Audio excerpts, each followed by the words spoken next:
हम नहीं होंगे तो ये ठिकाना काम कैसे होगा। ये सोचना चाहिए कि हम नहीं होंगे तो वो काम और अच्छा होगा। है? हम तो जो है उसमें हस्तक्षेप लगा देंगे, नहीं ऐसा नहीं, ऐसा हो सकता है, और लोगों को उससे अच्छा काम करना। कई लोगों को हमने देखा है कि वो इतनी चिंता में रहते हैं, अरे महाराज 4 दिन के लिए घर से बाहर चले गए तो घर का बेहाल हो जाता है। और जब दुनिया ही से चले जाओ फिर रोतेसे का देख वे हो कि हमारे घर को का हाल हो। इसीलिए चिंता नहीं करना, आप हो तो भी वो कार्य होगा और नहीं रहोगे तो और अच्छा होगा। इसलिए चिंता नहीं करना है, हमें क्या करना है, चिंतन। बोलो राधे राधे। राजा ने कहा भगवान सारी सृष्टि को क्यों मनाते, ये उपदेश हमें सुनाइए। सुखदेव जी कहते हैं राजन, पहले कुछ भी नहीं था, केवल परब्रह्म थे। परब्रह्म के बाद मन में विचार आया कि मैं एक से अनेक हो जाऊं, तो उन्होंने अपनी नामी से जो है कमल को उत्पन्न किया, उसमें ब्रह्मा जी प्रकट हुए। कई वर्षों तक तो ब्रह्मा जी ढूंढते रह गए कि हम आए कहां से और हम कौन हैं। तो उनको 2 वर्ण सुनाई पड़े, ता और पा। तप करोगे तो पता चलेगा कि हम कौन हैं। घनघोर तप किया, फिर आकर नारायण ने ब्रह्मा जी को दर्शन दिए और कहा कि आज से मैं तुम्हें सारी सृष्टि का विधाता बनाता हूं, सारी सृष्टि को विधाता बना देता हूं। ब्रह्मा जी ने कहा महाराज, व्यक्ति को छोटा मोटा पद मिल जाता है तो वह अभिमान में डूब जाता है, और मैं तो सारी सृष्टि का विधाता हूं, मेरे अंदर यदि अभिमान आ गया तो मैं क्या करूंगा। आजकल व्यक्ति के पास में थोड़ा सा धन, वैभव, प्रतिष्ठा और पद आ जाता है तो वह अभिमान में डूब जाता है। हाँ? ध्यान देना, ये अभिमान न कभी किसी का रहा है और न रहेगा, क्योंकि अहंकार में 3 गए, बल, वैभव और वंश। ना मानो तो देख लो रावण कौरव वंश। इसलिए अभिमान तो हमें करना ही नहीं। हाँ? समय के अनुसार वह अभिमान आपका चूर हो जाएगा। कई लोग कहते हैं हम तो बड़े सुंदर हैं, किसी को सुंदरता का अभिमान है, तो समय के अनुसार जब बुढ़ापा आता है तो वो सुंदरता चली जाती है।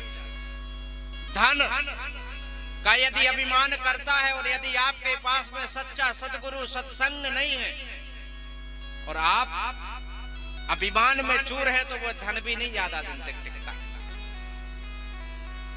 पद प्रतिष्ठा का यदि अभिमान कोई व्यक्ति करता है तो वो भी चली जाती है। तो अभिमान हमें नहीं करना है। हमें क्या करना है, हमेशा एक रस, हमेशा परमात्मा का। छोटे बनकर रहोगे तो फायदे में रहोगे। हाँ? बड़ा बनने का प्रयास हमें नहीं करना। कहते हैं राई से 20 गुना, ताके पाछे 20, और इनसे नन्हे बने रहो तो ही मिले जगदीश। हाँ? भगवान की कृपा किस पर होती है? राई देखी है ना, राई के 20 टुकड़े कर लो, और सबसे लास्ट वाला टुकड़ा है ना, उसको भी 20 टुकड़े करो, और उसका भी लास्ट वाला टुकड़ा जो रहेगा उतने छोटे बनकर लो। परमात्मा की कृपा आप पर। बड़े बनने के चक्कर में जो है कई लोग बिखर के चूर हो गए हैं। बड़े हुए तो क्या हुआ, बड़ा हुआ तो क्या हुआ, जैसे पेड़ खड़े। ऐसे बड़े नहीं बनना है।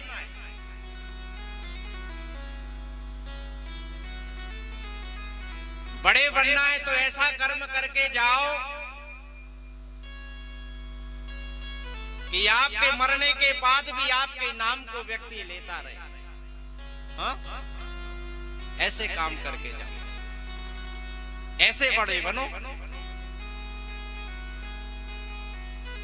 उदाहरण के तौर पर देखा जाए तो इतने बड़े बनो के जैसे हमने एक गौशाला का निर्माण करा के जाओ। हाँ? जब तक वो गौशाला रहेगी तब तक आपका नाम चलेगा कि फलाने व्यक्ति ने इसका निर्माण कराया। हाँ? कोई मंदिर बनाकर चले जाओ, उसकी सारी व्यवस्था करके चले जाओ, तो लोग जब तक वह मंदिर रहेगा तब तक आपको जानेंगे कि फलाने व्यक्ति ने ये मंदिर बनवाया था और सारी व्यवस्था आज तक सुचारू रूप से चल रही है। ऐसे बड़े बनो। खजूर के पेड़ की तरह बड़े नहीं बनना है? पता चले कि ना तो उसकी छाया और बड़ा इतना बड़ा कि ना कोई फल ही खा पाता है। बोलो राधे राधे। ब्रह्मा के लिए जो है नारायण ने चतुश्लोकी भागवत सुनाई। आपका अभिमान केवल सत्संग में ही चूर हो सकता है। हा? आप सद्मार्ग पर केवल कथा से ही चल सकते, दूसरा कोई साधन नहीं बताया गया। सत्संग के बिना आप अपने जीवन को अच्छे से नहीं जी सकते। ब्रह्मा को चतुश्लोकी भागवत सुनाई। सुखदेव जी कहते हैं राजन, ब्रह्मा ने फिर सृष्टि का निर्माण किया, संकल्प से पहले सृष्टि को बनाया। हा? 4 सनत कुमारों को संकल्प से उत्पन्न किया। सनत, सनक, सनातन और सनत कुमार। सनक, सनंदन, सनातन और सनत कुमार, ये 4 भाई हुए। ब्रह्मा ने कहा कि जाओ सृष्टि का निर्माण करो। वो कहने लगे हमें नहीं कर रही, हम तो भगवान का भजन करेंगे। सप्त ऋषियों को उत्पन्न किया, छाया से कर्दम को उत्पन्न किया। सबने हाथ खड़े कर दिए, हम तो भगवान का भजन करेंगे। तब ब्रह्मा ने दाहिने अंग से मनु और बाएं अंग से सतरूपा को उत्पन्न किया। उसी से ये मैथुन सृष्टि का निर्माण हुआ। सनत कुमार चले गए भजन करने के लिए और सप्तऋषि भी भगवान का भजन करने लगे। मनु महाराज के 3 पुत्रियां हुई, 2 पुत्र हुए, आकुति, देवूति और प्रसूति। 2 पुत्र हुए, प्रियव्रत और उत्तानपाद। पहले देवूति माता का जो है वंश सुनाया। देवूति माता का विवाह हुआ कर्दम ऋषि के साथ। पहले तो कर्दम ऋषि चले गए कहां? तपस्या करने के लिए, लेकिन बीच में मन डगमगा गया। कहने लगे बताओ, सब लोग अपनी पत्नियों के साथ में रहते हैं, हम तपस्या में लीन हैं। उन्होंने विवाह करने के लिए तपस्या की। भगवान ने आकर जो है उनको वरदान दिया और माता देवहूति के साथ में कर्दम ऋषि का विवाह हुआ। विवाह करने के बाद जैसे ही अपनी पत्नी देवहूति को साथ में लेकर कुटिया में पधारे तो देवहूति माता ने मन में विचार किया कि बताओ कितने तपस्वी संत से मेरा विवाह हुआ है। कर्दम ऋषि की तपस्या के प्रभाव से नीचे एक झरना बहता था। इतना सुंदर वातावरण था वहां का कि शेर और हिरण एक साथ पानी पीते थे। ये कर्दम की तपस्या का प्रभाव था। उनकी कुटिया में देवहूति माता ने देखा कि एक तरफ सांप का बिल है, दूसरी तरफ चूहे का बिल है। ऊपर देखा तो ना जाने कितने घोंसले बने पड़े हुए। देवूती ने कहा महाराज आप? बोले वो कोने में आसन लगा है, वहीं बैठकर अपने नाम भजन करते हैं। कुछ लेना ना देना, मगन रहना। अपना तो एक ही काम है, भगवान का भजन करना। अब आप आ गई हो, जिस तरह से आपको अपनी कुटिया को संवारना है आप संवारो, तब तक मैं भगवान का थोड़ा सा भजन कर लूं। देवूती ने कहा ठीक है। और कर्दम ऋषि जैसे ही भजन करने के लिए बैठे, उनकी समाधि लग गई। समाधि लगी तो कई वर्ष हो गए। ऐसी समाधि लगी कि कई वर्ष बीत गए।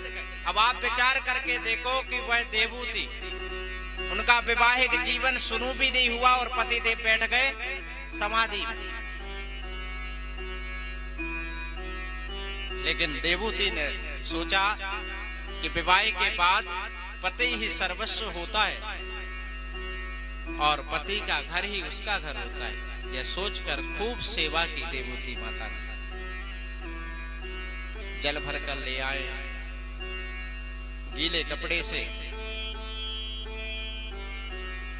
शरीर को पोंछ देते कर्दम ऋषि के। कुछ मिल जाता तो खा लेती, नहीं मिलता तो जल पीकर ही अपने पति की सेवा करती। कई वर्षों के बाद जैसे ही कर्दम की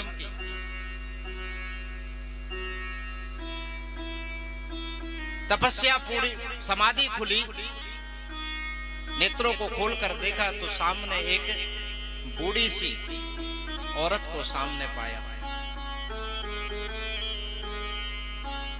पूछा देवी आप कौन? बोले महाराज मैं आपकी पत्नी हूं, आप ही तो हमसे विवाह करके ले आए थे।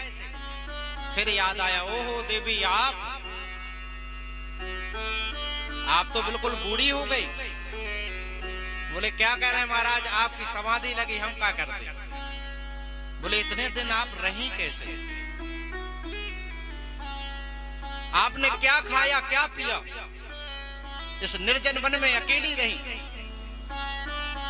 देवूती माता ने कहा महाराज आपकी सेवा करना मेरा परम कर्तव्य है, मैंने वो कर्तव्य निभाया। देवूती माता का हाथ पकड़कर कर्दम ऋषि सरोवर में ले गए और जैसे ही दोनों ने डुबकी लगाई, कर्दम 20 वर्ष के हो गए और देवूती माता 16 वर्ष के हो गई। कर्दम ऋषि ने एक विमान को बनाया जो मन की गति से चलता था, मन की कल्पना से चलता था।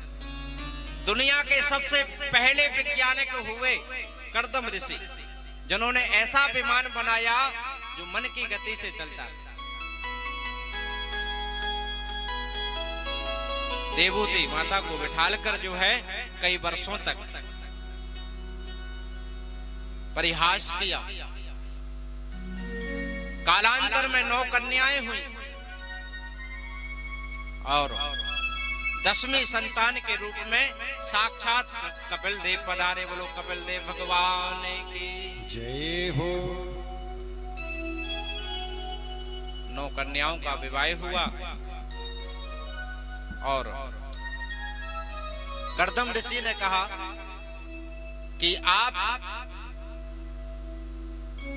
अब अपने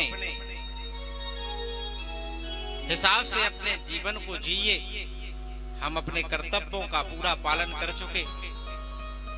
बिटिया ससुराल चली गई, अब आप और आपके पुत्र अच्छे से अब यहाँ पर रहिए, हम भगवान का भजन करने के लिए जाते हैं।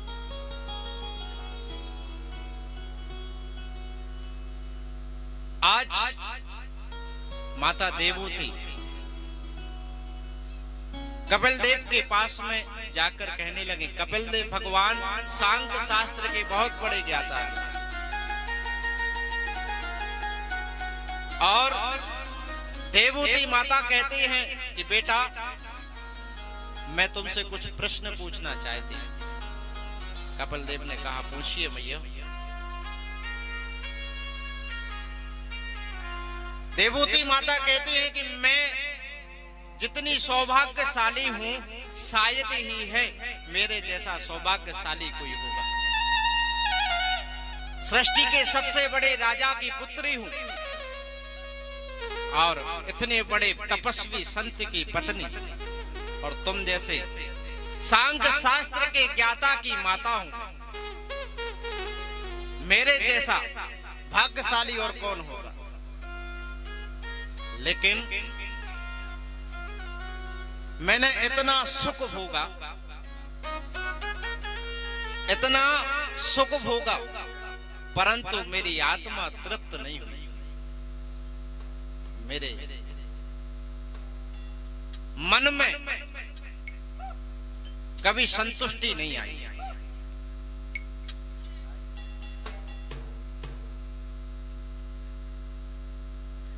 मेरे मन में कभी संतुष्टि नहीं हुई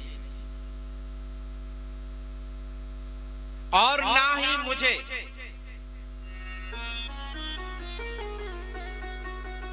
जब तक मैंने सुख को भोगा जब तक तो सही था, लेकिन मेरे अंदर और की चाह अभी तक नहीं गई मेरे अंदर से।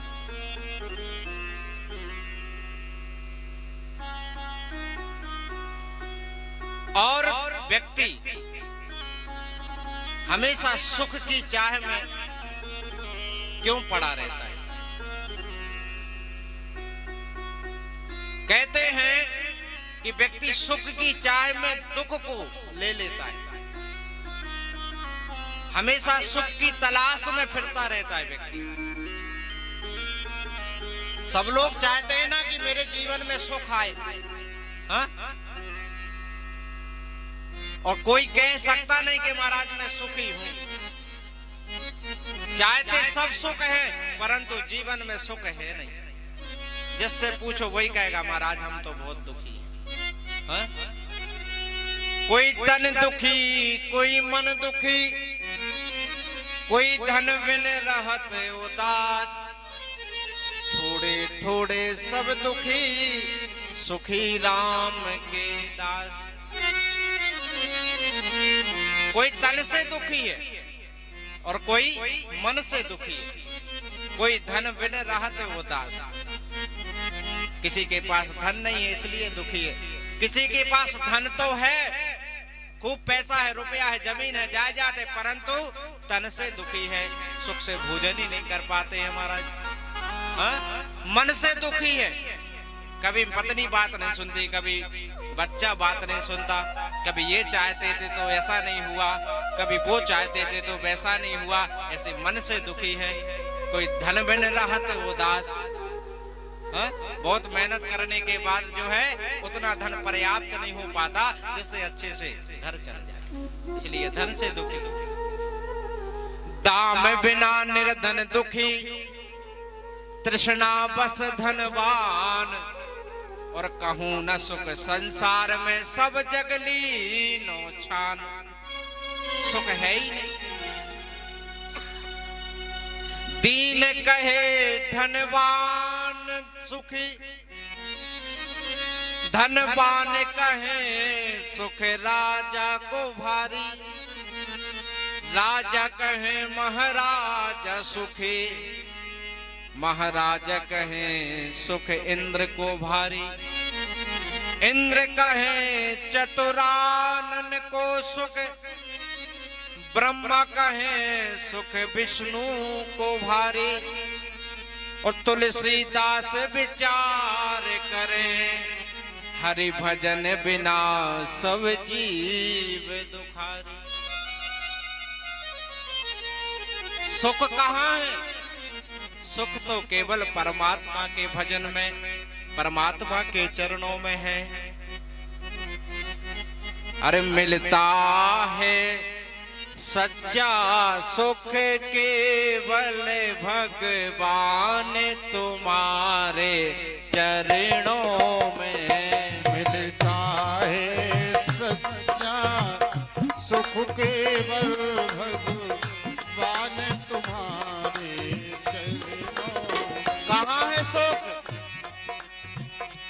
सब मिलता है सच्चा सुख केवल भगवान तुम्हारे चरणों में।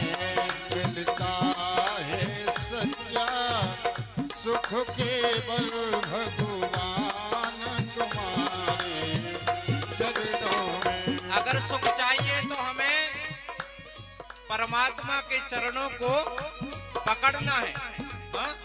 तभी सुख मिलेगा। यदि ज्यादा मन नहीं लग रहा है तो उनके चरणों को पकड़ लो, उनके जो भगवान के चरणों को पकड़े हैं, हाँ? आप भी सुखी हो जाओगे। भगवान के चरण कौन पकड़े हैं? संत महात्मा भगवान के भक्त।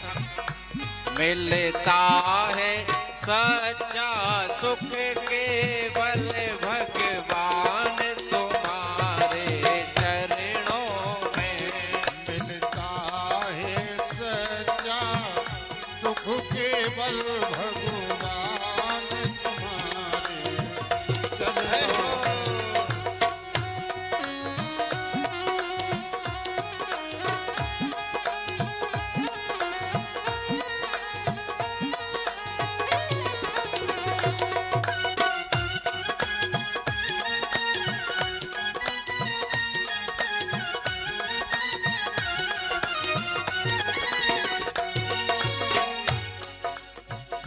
चाहे बैरी सब संसार बने, चाहे जीवन मुझे पर भार बने।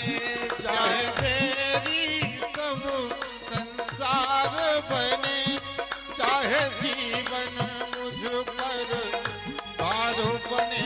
चाहे मौत गले का हार बने, रहे ध्यान तुम्हारे चरणों में।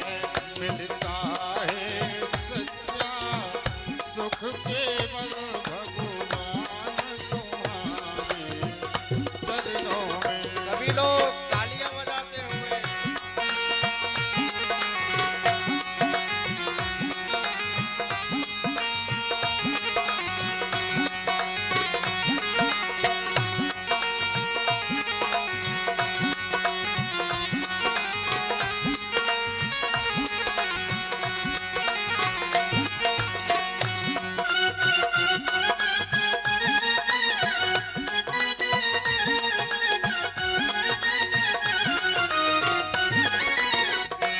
चाहे संकट ने मुझे घेरा हो, चाहे चारों ओर अंधेरा हो। चाहे संकट ने मुझे घेरा हो, चाहे चारों ओर अंधेरा हो। मन पर मन नहीं डगमग मेरा हो, रहे ध्यान तुम्हारे चरणों में। मिलता है सच्चा सुख केवल भगवान तुम्हारे चरणों में।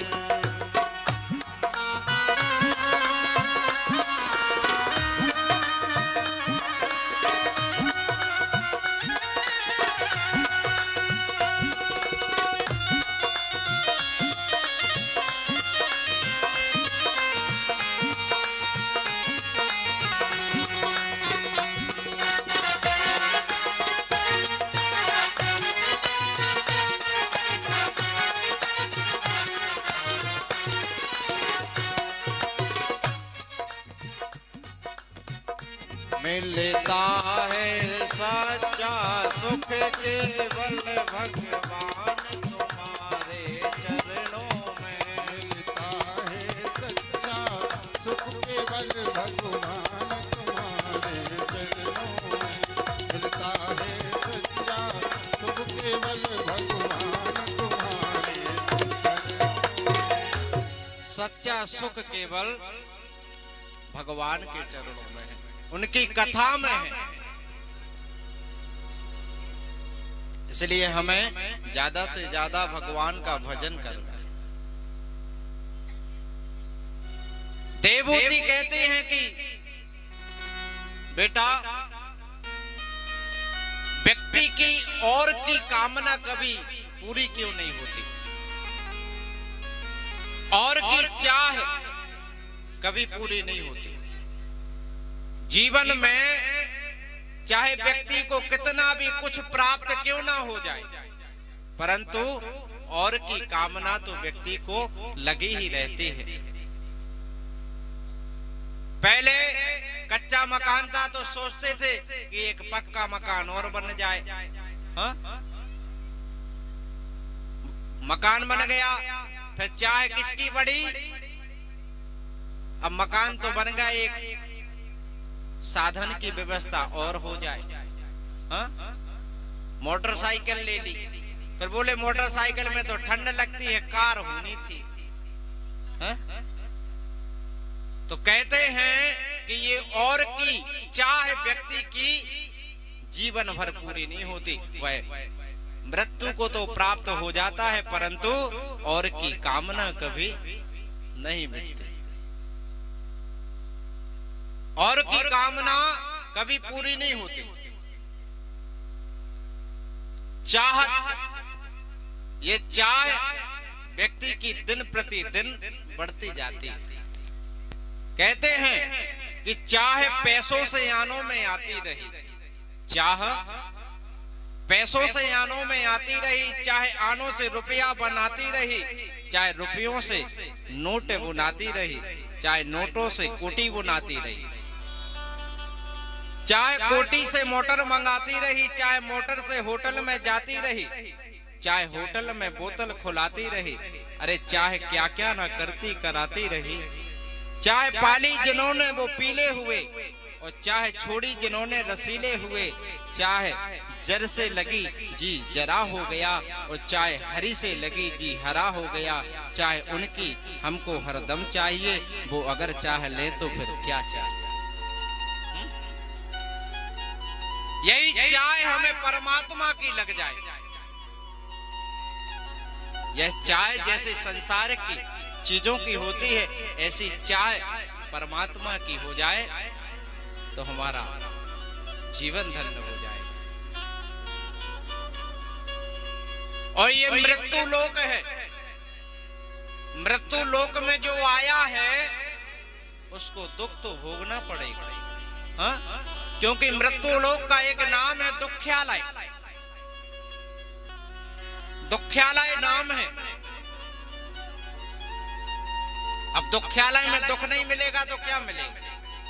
जिस प्रकार आप पुस्तक की दुकान में जाकर कहोगे कि भैया 1 किलो चीनी दे दो, तो पुस्तकालय में चीनी का क्या काम। हाँ? किराने की दुकान पर जाकर आप कह दो कि भैया हमें 2 रजिस्टर दे दो। हाँ? तो किराने की दुकान पर तो किराने का सामान मिलेगा। इसी प्रकार ये मृत्यु लोक है और इसका नाम है दुख्यालय। जो यहाँ आएगा उसको दुख तो भोगना पड़ेगा।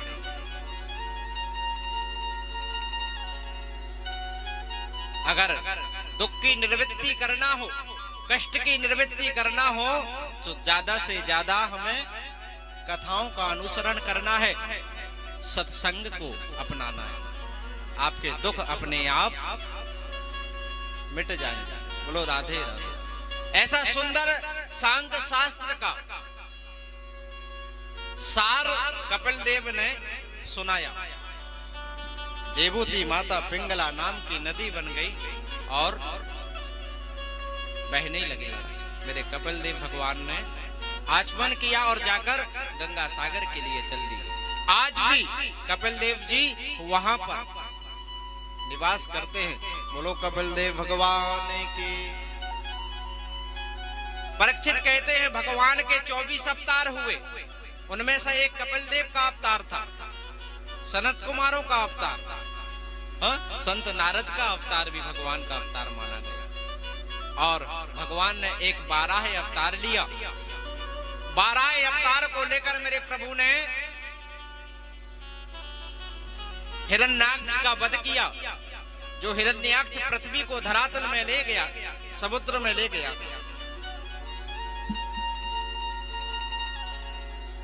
उसका उद्धार किया।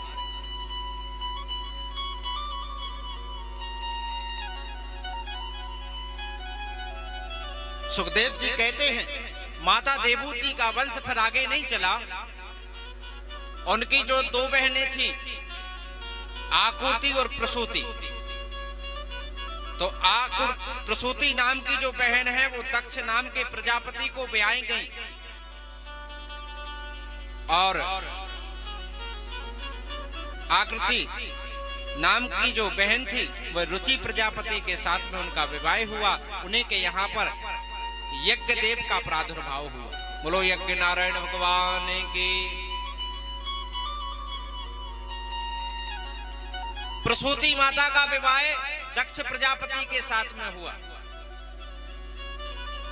और उनके यहाँ कन्या हुई, नाम रखा सती। सती का विवाह शिव जी के साथ में हुआ। एक बार सारे देवी देवताओं की सभा लगी, और प्रजापति का जो पद होता है वह पद बड़ा होता है, इंद्र से भी बड़ा पद प्रजापति का होता है। तो सारी धर्म सभा में सभी देवता बैठे हुए थे, ब्रह्मा विष्णु महेश सब बैठे हुए थे। उस सभा में दक्ष आए तो सारे देवी देवता जो है उनको उठकर प्रणाम करने लगे। केवल 3 लोग नहीं उठे। कौन कौन? ब्रह्मा विष्णु और शिव जी। अच्छा, व्यक्ति का स्वभाव होता है, हा? बड़े बड़े लोग होंगे वो ये नहीं देखते कि कितने लोग ने हमसे राम राम की, हा? किसने राम राम नहीं की, इस पर ध्यान व्यक्ति का विशेष जाता है। ये अभिमानी पुरुषों के लक्षण हैं। कितने लोग ने हमसे राम राम की, ये नहीं देखते किसने राम राम नहीं की, उस पर हमारी नजर जाती। ये अभिमानी पुरुष है।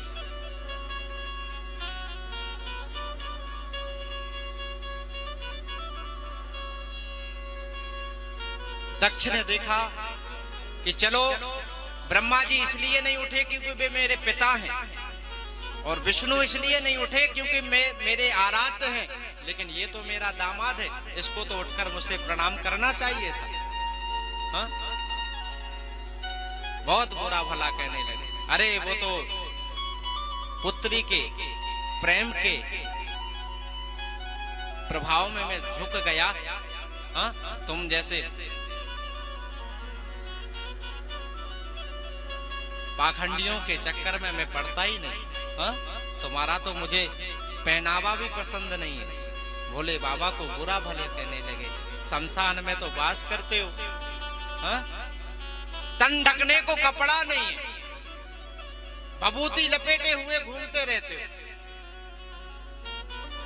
वो तो मेरी पुत्री नहीं मानी, इसीलिए विवाह करना पड़ा। हा? हमेशा जो है अपने मद में मस्त रहते हो। बहुत बुरा भला कहने लगे। मेरे भोले बाबा के गणों पर जो है सहन नहीं हुआ, तुरंत उठकर खड़े हो गए। कहा, अरे बकरे की तरह मैं कर रहा है, जाओ मैं तुम्हें शराब देता हूं, तुम्हें बकरे का मुंह लग जाए।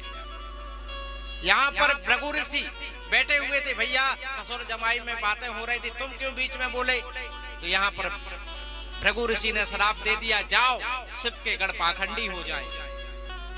भोले बाबा के लिए जो है इतना बुरा भला कहा, लेकिन मेरे बाबा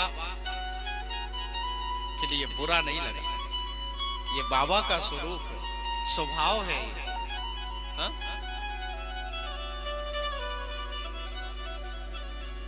बाबा ने सोचा कि हम तो आए थे सभा में, हा?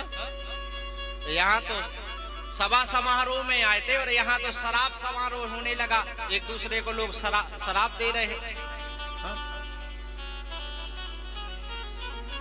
भोले बाबा ने अपने गणों को शांत किया, बोले चल। भोले बाबा तो अपने गणों के साथ में चले गए, लेकिन अभिमान के वशीभूत होकर दक्ष ये बातें नहीं भूला। अभिमानी जो पुरुष होता है वह अपने मद में ही मस्त रहता है, और अपने द्वारा, अपने अलावा, अपने को छोड़कर बाकी के लोगों को उसका अभिमान दिखता है कि ये व्यक्ति अभिमानी है। हा? उसका स्वभाव बता देता है। उसका स्वभाव बता देता है कि ये कितना अभिमानी, कितना विद्वान, कितना सरल है। दक्ष नहीं भूला। भगवान को नीचा दिखाने के चक्कर में उसने विशाल यज्ञ का आयोजन कराया और सभी देवी देवताओं को आमंत्रित दिया, केवल भोले बाबा को नहीं दिया। आकाश मंडल से जब विमानों को उड़ते हुए सती ने देखा, तुरंत बाबा से कहने लगे, ये लोग कहां जा रहे हैं? इतना बड़ा अपमान हो गया उस सभा में, लेकिन कभी मेरे बाबा ने सती को नहीं बताया कि तुम्हारे पिता और मेरे बीच में अनबन चल रही है। हाँ, ये बाबा से हमें सीखना चाहिए। आजकल के पति होते तो पता नहीं कितनी बातें अपनी पत्नी से कह डालते। बताओ, हाँ? तुम्हारे पिता को तो पता ही नहीं है कि दामाद से कैसी बात, पूरा घर सिर पे उठा लेते महाराज। और कभी भी जो है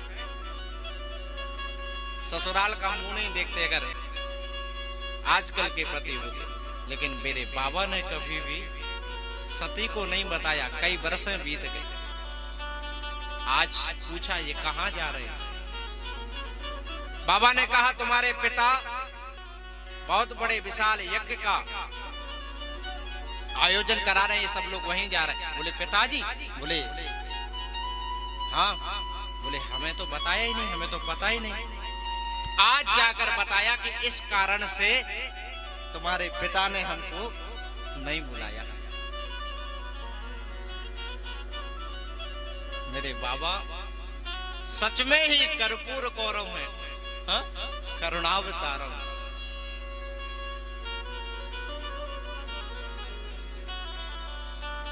बाबा का स्वभाव और स्वरूप ही निराला है, हाँ? बाबा जैसा ना दानी है, ना करुणा निदान है। इसलिए तो एक नाम उनका भोले है, हाँ? बिल्कुल भोले वाले। चाहे कोई कुछ भी कह दे, हमें कोई मतलब, जो ही राम हो ही राम, हाँ? वो तो भजन में ही मस्त रहते।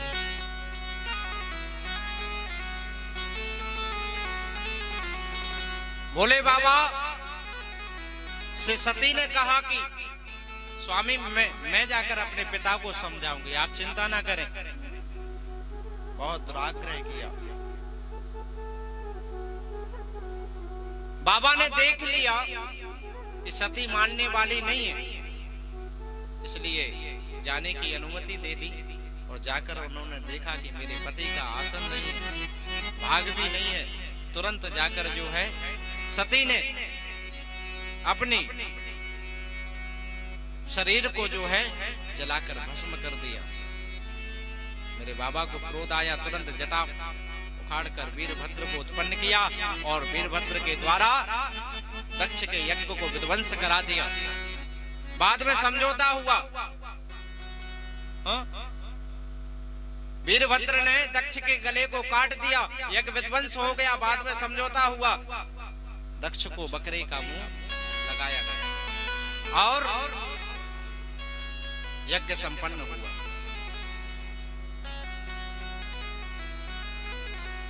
सुखदेव जी कहते हैं, राजन मनु महाराज के दो पुत्र भी हैं। ये तो वंश हो गया किनका? कन्याओं का, आकुति, देवूति और प्रसूति का।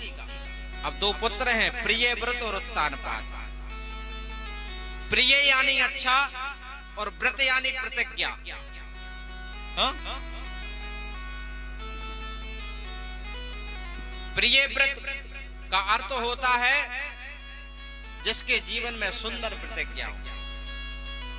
प्रियव्रत ने,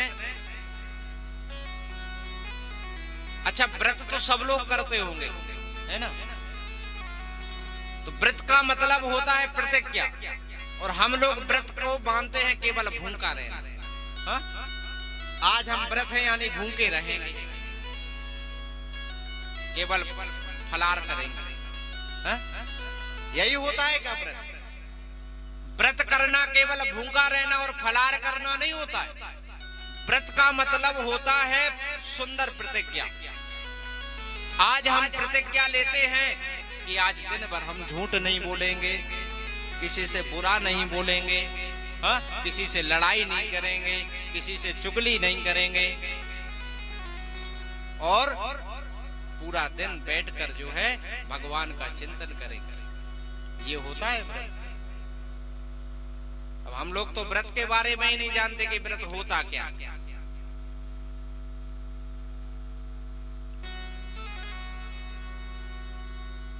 बोलो राधे राधे। उत्तानपाद का वंश सुनाया। उत्तानपाद राजा की दो पत्नियां थी, एक सुरुचि और एक सुनीति।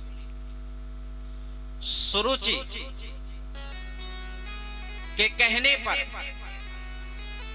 सुनीति को जो है घर से बाहर निकाल दिया, और सुनीति जो है उस समय गर्भवती थी। सुनीति गई और ग्राम के बाहर एक परनी कुटी बनाकर रहने लगी। वहां पर संत नारद का आगमन हुआ और सुंदर उनको सत्संग मिला। सुंदर सत्संग मिला। शास्त्र कहता है गर्भवती स्त्री जो आचरण गर्भाधान के द्वारा करती हैं, वही आचरण उसके गर्भस्थ शिशु में आते हैं। गर्भवती व्यक्ति को क्या करना चाहिए? सुंदर भगवान का भजन, उनका कीर्तन, उनके चरित्रों का गुणगान करना चाहिए। ऐसे करने से उनके यहाँ ध्रुव जैसे संतान उत्पन्न होगी। हाँ? और जो टीवी देखेंगी, गानों को सुनेंगी, कहीं सास से लड़ लिया, कहीं बहू से लड़ लिया, और दुनिया भर से लड़ाई झगड़ा करने के बाद गर्भ अवस्था में जो आचरण ये लोग करेंगे तो उनके यहाँ धुंधकारी जैसे पुत्र होंगे। बोलो राधे राधे। सुंदर सत्संग मिला सुनीति को और कालांतर में पुत्र हुआ। नाम रखा ध्रुव। ध्रुव बड़े हुए। एक दिन अपने सखाओं के द्वारा पता चला कि मेरे पिता तो यहाँ के राजा हैं। जाकर जो है पिता से मिलने के लिए चले गए, और जाकर पिता को भी स्नेह हुआ और ध्रुव को जो है उन्होंने गोदी में बिठा लिया। इतने में सुरुचि आई और तुरंत ध्रुव का हाथ पकड़ा और पटक दिया। बोले जाओ, तुम इस गोद में, इस सिंहासन पर बैठने के अधिकारी नहीं हो। ध्रुव ने कहा क्यों नहीं हूं? वो मेरे भी पिता हैं। बोले वो तुम्हारे पिता हैं, परंतु मैं तुम्हारी माता नहीं हूं, इसलिए तुम यहाँ नहीं बैठ सकते। यदि यहाँ पर बैठना है तो जाओ और जाकर नारायण की तपस्या करो, और भगवान जब प्रसन्न हो जाएं तो उनसे वरदान मांगना कि अगला जन्म हमें सुरुचि माता के गर्भ से देना, तब तुम इस सिंहासन में बैठ पाओगे। सुखदेव जी कहते हैं राजन,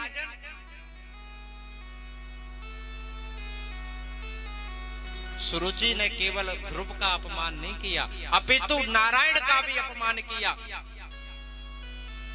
कि उसके गर्भ में आने के लिए पहले नारायण की तपस्या करनी पड़ेगी। ध्रुव रोते हुए अपनी माता के पास में पहुंचे। हाँ? सुनीति ने सोचा कि यदि ये छोटा सा बालक है और इसके मन में अभी से यदि ये भावनाएं उत्पन्न हो गई, लड़ाई झगड़े वाली, बुरा भला ये सब करने वाले, तो ये आगे चल के क्या करेगा। इसलिए सुनीति किसे कहते हैं? जिसके जीवन में सुंदर नीतियों का ज्ञान हो और सुंदर नीतियों पर चलने वाली होती है, वह सुनीति होती है। और सुरुचि कौन होती है? जो अपनी रुचि के अनुसार सारे कार्य करे। जब जी में आया भोजन बनाया, जब जी में आया जब स्नान कर लिए, जब जी में आया तो काम कर लिया, ये सुरुचि। और सुनीति कौन? जो नीति के हिसाब से चले, प्रातः काल उठकर ही रसोई में जाए। हाँ? बिना नहाए रसोई में प्रवेश नहीं करना चाहिए, बिना नहाए भोजन भी नहीं बनाना चाहिए। बिना नहाए भोजन भी नहीं बनाना चाहिए। ये नियम है सुनीति माता का, ये सुनीति के लक्षण है।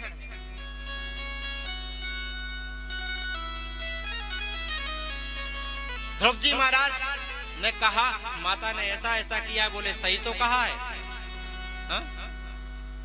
जाओ और जाकर तपस्या करने के लिए चले जाओ। ध्रुव जी महाराज माता की आज्ञा पाने के बाद गए और यहां पर नारद जी ने देखा कि देखो छोटा सा बालक नारायण को प्राप्त करने के लिए आया है। अगर ऐसा शिष्य मुझे मिल जाए तो कितनी अच्छी बात। कहते हैं जिस प्रकार शिष्य की कामना होती है कि मुझे सुंदर और अच्छा गुरु मिले, उसी प्रकार गुरु की भी इच्छा होती है कि मुझे सुंदर शिष्य मिले जो हमेशा सद्मार्ग पर चले, गुरु की सेवा करे, उनकी आज्ञा का पालन करे। ये गुरु की कामना होती है। गुरु का होना तो प्रत्येक व्यक्ति के जीवन में जरूरी है और बिना गुरु के आप भव सागर से पार उतर ही नहीं सकते। इसलिए प्रत्येक व्यक्ति को गुरु मंत्र, गुरु दीक्षा तो लेना ही चाहिए। गुरु का अर्थ क्या होता है? गा यानी अंधकार, रू यानी प्रकाश, जो अपने ज्ञान के द्वारा आपके अंदर बैठे अज्ञान को दूर कर दे ज्ञान के प्रकाश से, वही तो गुरु। जो आपको हमेशा सद्मार्ग पर चलाए, वही तो गुरु है।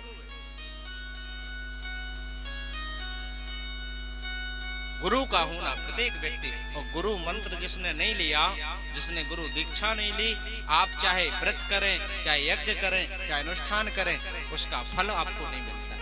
इसलिए गुरु मंत्र तो जरूर होना चाहिए प्रत्येक व्यक्ति के पास। गोस्वामी तुलसीदास जी ने भी कहा है, अरे गुरु बिन भव निधि तरहि न कोई, गुरु बिन भव निधि तरहि न कोई, गुरु बिन भव निधि तरहि न कोई, गुरु बिन भव निधि तरहि न कोई, जो बिरंच शंकर सम होई, जो बिरंच शंकर सम होई, गुरुर ब्रह्मा गुरुर विष्णु गुरुर देवो महेश्वरा, गुरुर साक्षात् परम ब्रह्मा तस्मै श्री गुरुवे नमः। जय सिया राम, जय जय सिया राम, जय सिया राम, जय जय सिया राम, जय सिया राम, जय जय सिया राम, जय सिया राम, जय जय सिया राम, जय सिया राम, जय सिया राम, जय जय सिया राम, श्री राम जय राम, जय जय राम। प्रत्येक व्यक्ति के जीवन में गुरु का होना बहुत अनिवार्य है।